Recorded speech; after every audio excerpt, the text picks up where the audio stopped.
الرحیم سبحان اللہ وبحمدہ سبحان اللہ العظیم سبحان اللہ وبحمدہ عدد خلقہ ورضا نفسہ وزنۃ عرشہ ومداد کلماتہ وصلی اللہ وسلم علی نبینا محمد وعلی آلہ واصحابہ وبارک وسلم تسلیما کثیرا کثیرا. ووجہ الحصر فی هذه الاربع ان المستدل لا يخلو اما ان يتمسك بالوحی او غیرہ والوحی اما متلو وهو الكتاب او غیرہ وهو السنة وغیر الوحی ان كان قول الكل فالاجماع والا فالقیاس. واما شرائع من قبلنا فملحقة بالكتاب والسنة وتعامل الناس ملحق بالإجماع وقول الصحابي فيما يعقل ملحق بالقياس وفيما لا يعقل ملحق بالسنة والاستحسان ونحوه ملحق بالقياس.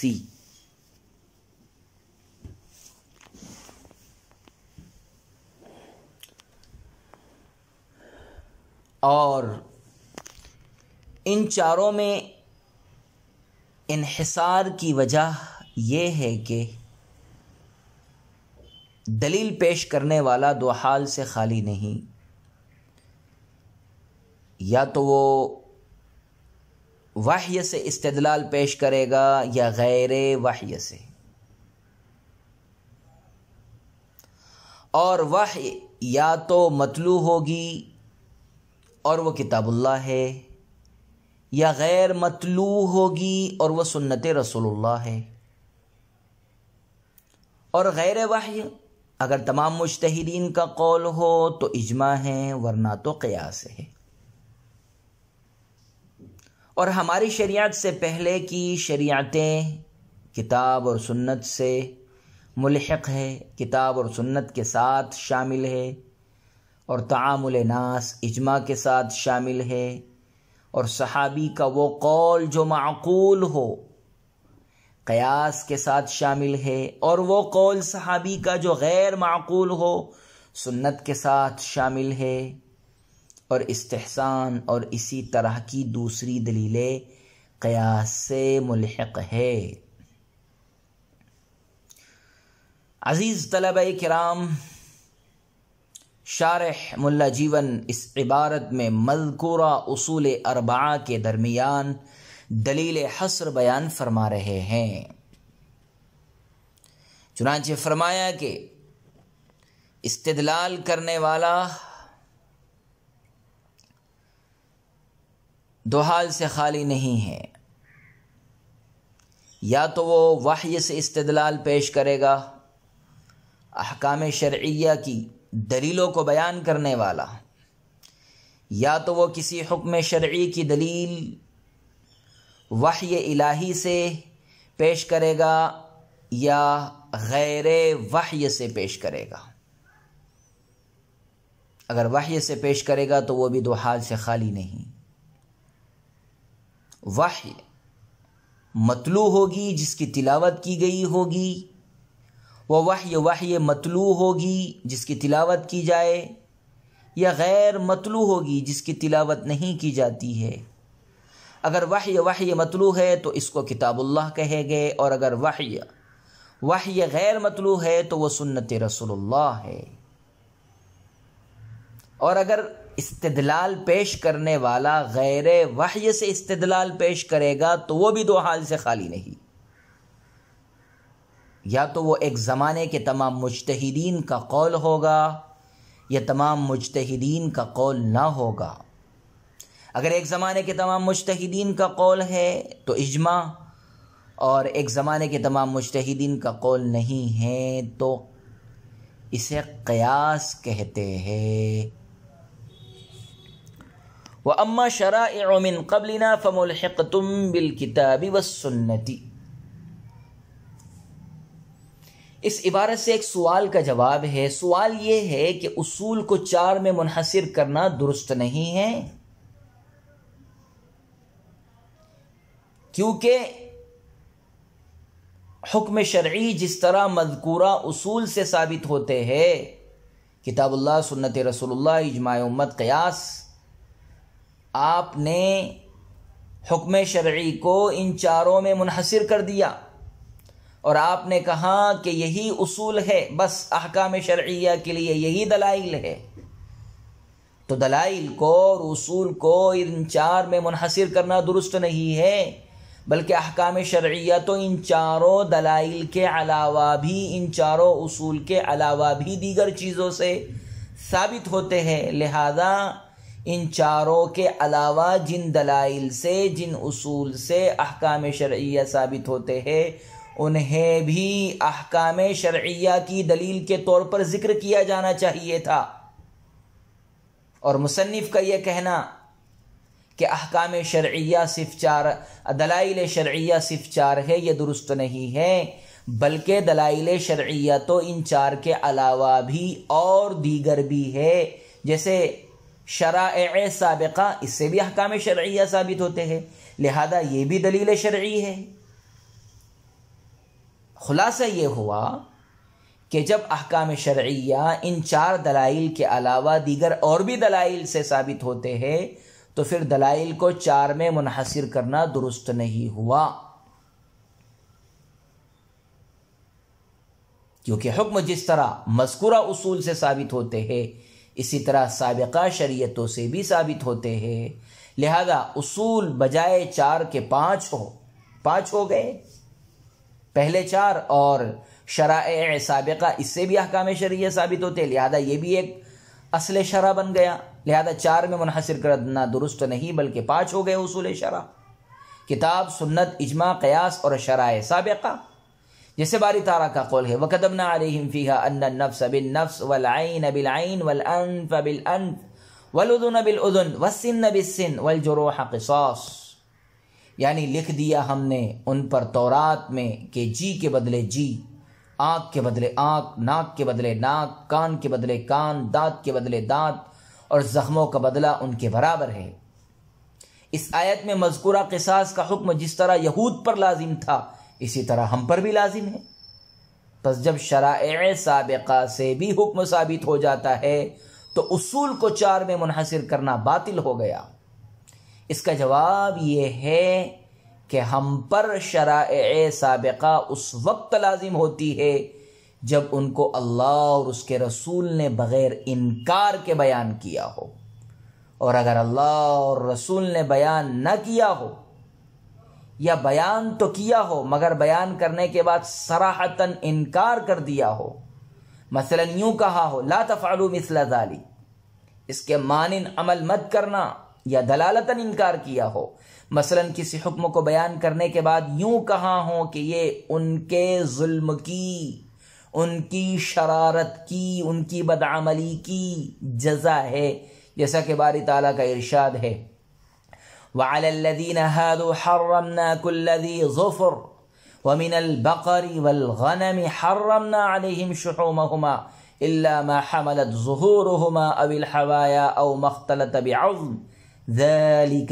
جَزَيْنَاهُمْ بِبَغْيِهِمْ، اور یہود پر ہم نے حرام کیا تھا ہر ایک ناخن والا جانور اور گائے بکری میں سے حرام کی تھی ان کی چربی، مگر جو لگی ہو پشت پر یا انتڑیوں پر، یا جو چربی کے ملی ہو ہڈی کے ساتھ، یہ ہم نے سزا دی تھی ان کو ان کی شرارت پر.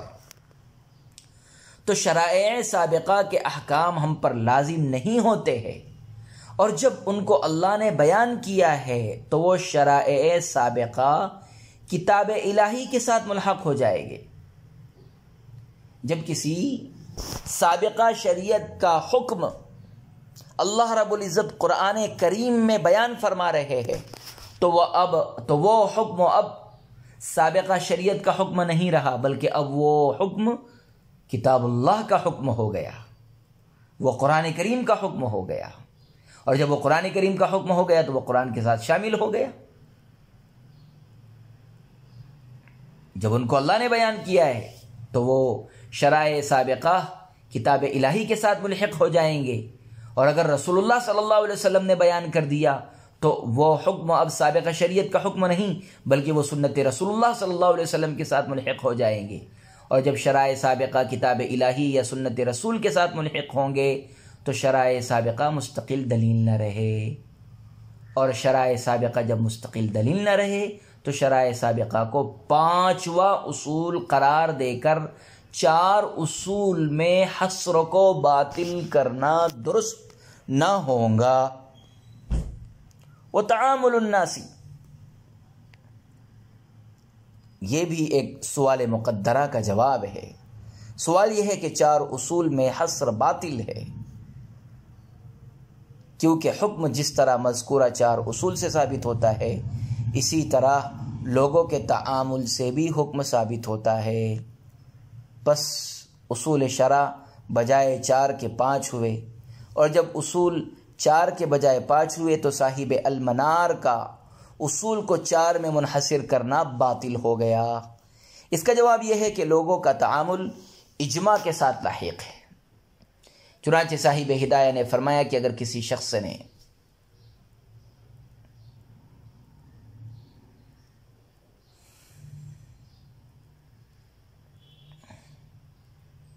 سائی دے کر بغیر میعاد مقرر کیے کوئی چیز بنوائی تو یہ استحساناً جائز ہے، اور دلیل وہ اجماع ہے جو لوگوں کے تعامل سے ثابت ہے.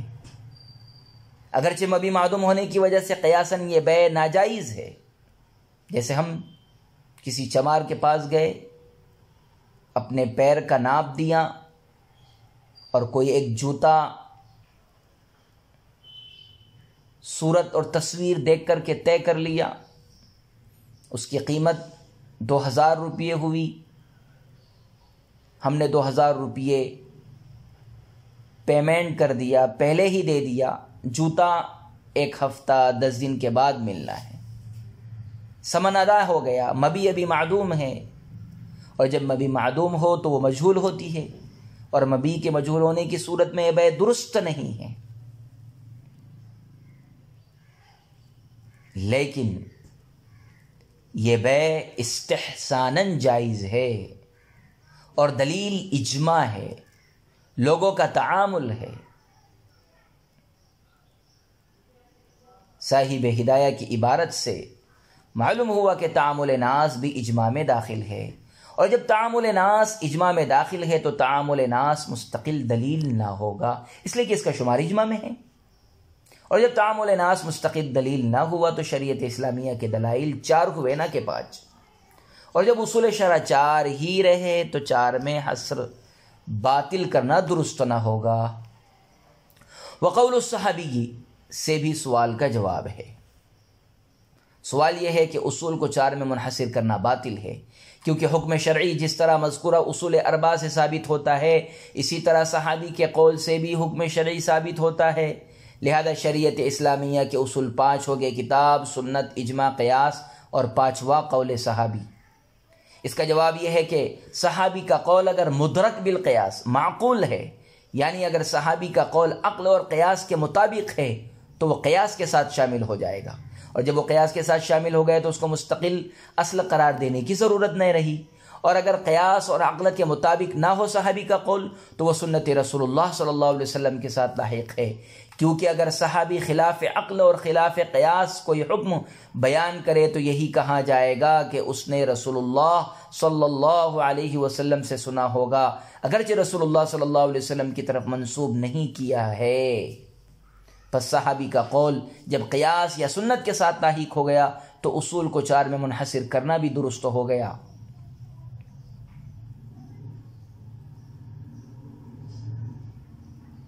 اور جب اصول شرع 4 ہی رہے تو 4 میں حصر باطل کرنا درست نہ ہوگا.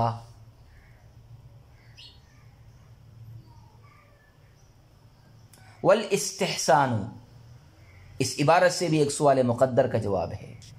سوال یہ ہے کہ اصول کو 4 میں منحصر کرنا باطل ہے، کیونکہ حکم شرعی جس طرح مذکورہ 4 اصول سے ثابت ہوتا ہے اسی طرح استحسان سے بھی ثابت ہوتا ہے. عزیز طلبہ ذہن نشی فرما لیں، استحسان وہ قیاس خفی ہے جو قیاس ظاہر کے معارض ہو. مثلاً ہم نے کہا کہ سباع طیور کا جھوٹا پانی پاک ہے. سباع طیور نوچ کر پھاڑ کر کھانے والے پرندے، ان کا جھوٹا پانی پاک ہے. حالانکہ قیاس جلی اس بات کا تقاضا کرتا ہے کہ سباع طیور کا جھوٹا پانی ناپاک ہو، کیونکہ اس کا گوشت حرام اور نجس ہے، اور سور جھوٹا ہونا گوشت ہی سے پیدا ہوتا ہے. پس جب سباع طیور کا گوشت حرام اور نجس ہے تو اس کا جھوٹا بھی حرام اور نجس ہونا چاہیے تھا، جیسا کہ درندوں کے گوشت کے ناپاک ہونے کی وجہ سے درندوں کا جھوٹا بھی ناپاک ہوتا ہے. یہ قیاس جلی ہے. لیکن قیاس جلی کو یہاں چھوڑ کر کے استحساناً قیاس خفی کا دوسرا نام استحسان، قیاس جلی کا نام قیاس اور قیاس خفی کا نام استحسان. لہذا قیاس جلی کو ہم نے چھوڑ دیا، یعنی قیاس کو چھوڑ دیا، اور قیاس خفی یعنی استحسان پر عمل کیا، اور استحساناً سباع طیور کا جھوٹا پانی پاک قرار دیا گیا. اور یا استحسان یعنی قیاس خفی یہ ہے کہ پرندے چونچ سے کھاتے ہیں. پرندہ کا گوشت یقیناً ناپاک ہے، لیکن پرندے چونچ سے کھاتے ہیں، اور پرندے کی چونچ چونکہ ہڈی ہے اس لیے وہ پاک ہے.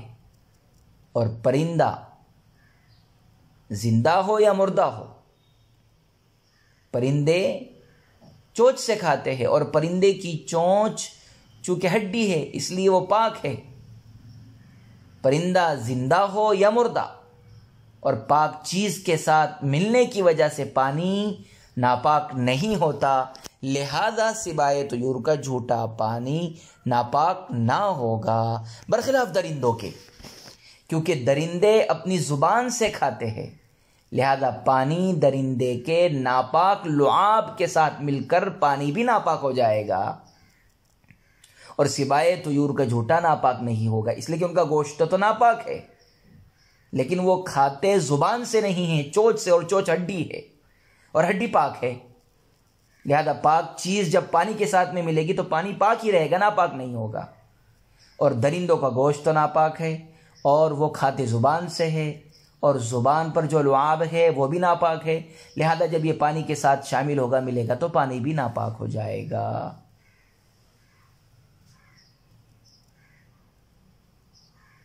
بہرحال استحسان یعنی قیاس خفی ایک حجت شرعی ہے، اور جب استحسان حجت شرعی ہے تو اصول شرع 5 ہوئے، اور جب اصول شرع 5 ہوئے تو اصول کو 4 میں منحصر کرنا درست نہ ہوگا. اس کا جواب یہ ہے کہ استحسان قیاس کے ساتھ لاحق ہے. ابھی بتایا قیاس کی 2 قسمیں ہیں، قیاس جلی جس کو قیاس کہتے ہیں، اور قیاس خفی جس کو استحسان کہتے ہیں، اس لیے کہ استحسان قیاس خفی کا دوسرا نام ہے. پر جب استحسان قیاس کے ساتھ ملحق اور شامل ہے تو اصول شرع کو 4 میں منحصر کرنا بھی درست ہے.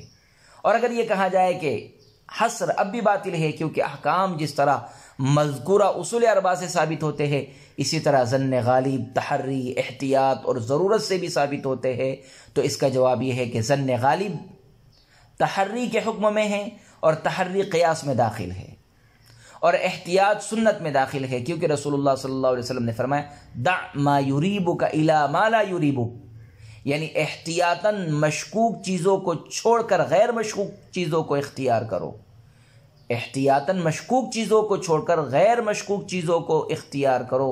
اور ضرورت کتاب اللہ میں داخل ہے، کیونکہ اللہ جل شانہ نے فرمایا ما جعل علیکم فی الدین من حرج، یعنی تم پر دین کے معاملے میں کوئی حرج اور تنگی نہیں رکھی گئی ہے. پس جب یہ چیزیں اصول 4 میں داخل ہے، تحری قیاس میں داخل ہے، احتیاط سنت میں داخل ہے، ضرورت کتاب اللہ میں داخل ہے، تو جب یہ اصول 4 میں داخل ہے تو اصول کو 4 میں منحصر کرنا باطل نہ ہوگا بلکہ درست ہوگا. وصلی اللہ وسلم علی نبینا محمد وعلی آلہ واصحابہ وبارک وسلم تسلیما کثیرا کثیرا. ولا تعجل بالقرآن من قبل أن يقضى إليك وحيه وقل رب زدني علما.